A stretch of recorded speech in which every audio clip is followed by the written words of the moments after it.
Olá, vamos conversar sobre poder e dinheiro? Mais especificamente, até onde vai o poder de um presidente e como o governo é obrigado a pagar as dívidas que tem. Hoje, a gente vai analisar 5 decisões bem importantes do Supremo Tribunal Federal que tratam exatamente disso e que, de um jeito ou de outro, acabam impactando a vida de todo mundo. Então, vamos lá, direto ao que interessa. A gente vai passar pelo famoso indulto presidencial, pelas regras para governadores que viajam para fora do país. Vamos ver como a advocacia pode chegar aos tribunais superiores, entender uma mudança que agiliza processos contra o governo e, para fechar, vamos falar daquela novela que parece não ter fim, o pagamento de precatórios. Nosso primeiro assunto é uma das ferramentas mais tradicionais e, vamos combinar, polêmicas do presidente da República, o indulto de Natal. O foco aqui é o de 2022. A grande dúvida que o STF precisou resolver foi a seguinte: esse poder de perdão que o presidente tem, ele é absoluto? O judiciário pode chegar e colocar um freio nisso? Pode intervir numa das prerrogativas mais conhecidas do cargo? A resposta do tribunal foi, olha, bem direta. O STF bateu o martelo dizendo que o indulto faz parte do jogo de freios e contrapesos, é uma competência do presidente. Isso quer dizer que o judiciário pode até dar uma olhada para ver se os limites da Constituição foram respeitados, mas não pode se meter no mérito, ou seja, não pode dizer se a decisão foi boa ou ruim. E nesse caso específico, o decreto de 2022 estava totalmente dentro das regras do jogo. Resumindo a ópera, com essa decisão, que foi unânime, o STF reforçou a autoridade do presidente. A mensagem é clara: a menos que uma linha da Constituição seja claramente desrespeitada, o poder de dar o indulto é, e continua sendo, do chefe do Executivo. Beleza, agora a gente sai da esfera federal e desce um pouquinho para o nível estadual. No segundo caso, é sobre as regras que os governadores têm que seguir quando precisam viajar para fora do país. E o que chama atenção aqui é essa comparação, que mostra uma falha bem importante. A regra federal é super clara. Se o presidente ficar mais de 15 dias fora sem autorização do Congresso, a consequência é a perda do cargo. Ponto. Mas aí, quando a gente olha para a Constituição do Amazonas, essa punição simplesmente não estava lá. E o recado do STF foi bem claro: o que vale para o presidente tem que valer para os governadores. Não dá para ter brecha nas regras estaduais. É o princípio da simetria, sabe? A regra tem que ser espelhada na federal. E a consequência para quem descumpre é a mesma: perda do cargo.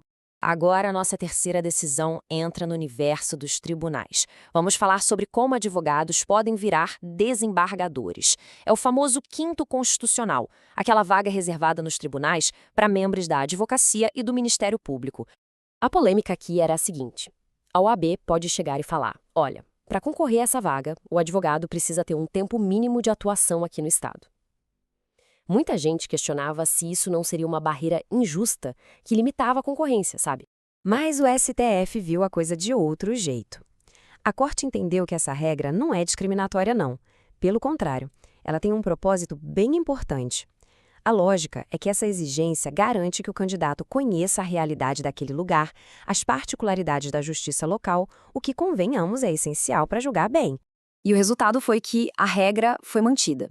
Essa decisão acabou fortalecendo a ideia de que, para um cargo tão importante, não basta ter o conhecimento jurídico geral, não.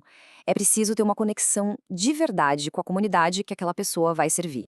Agora vamos para um caso que, olha, representa uma pequena revolução no jeito como as pessoas recebem pagamentos do governo na justiça. E aqui temos a tal da execução invertida. A lógica é genial de tão simples. Antes, a pessoa que ganhava o processo contra o governo precisava quebrar a cabeça, fazer um monte de cálculo para poder receber o dinheiro. Agora o jogo virou. O juiz pode simplesmente dizer: ei, governo, você tem todos os dados aí, então faça você mesmo os cálculos e apresente a conta. É uma inversão de responsabilidade que, nossa, faz toda a diferença. E essa tese do STF é, sem dúvida, uma grande vitória para o cidadão comum. Ela basicamente oficializa essa inversão de papéis e expande essa prática, tornando a justiça não só mais rápida, mas também muito mais acessível para quem precisa brigar com a máquina pública. E para fechar, vamos para o último tema, talvez um dos mais longos e arrastados da justiça brasileira: o pagamento das dívidas do governo, os famosos e muitas vezes demorados precatórios. Essa linha do tempo mostra uma verdadeira batalha judicial que durou décadas. Tudo começou lá atrás, com uma regra que deixava o governo parcelar suas dívidas em 10 anos. A regra ficou suspensa por um bom tempo e só agora, finalmente, a história teve um ponto final. O veredito final foi esse. Aquele parcelamento em 10 anos era inconstitucional. Foi considerado uma violação de direitos fundamentais, como o direito à igualdade e à propriedade.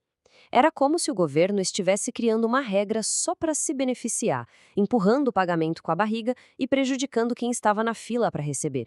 O mais importante aqui é o recado que fica. O governo tem que honrar suas obrigações financeiras de forma justa, seguindo as regras da Constituição, sem criar jeitinhos ou atalhos para si mesmo. Quando a gente olha para esses 5 casos, um tema central aparece, né?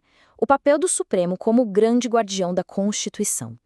De um lado, definindo os limites do poder do Estado, e do outro, garantindo que os direitos de cada pessoa não sejam esquecidos. E tudo isso nos leva a uma reflexão final, não é mesmo? Qual deveria ser o papel da nossa mais alta corte nesse equilíbrio tão delicado entre o poder do Estado e os nossos direitos individuais?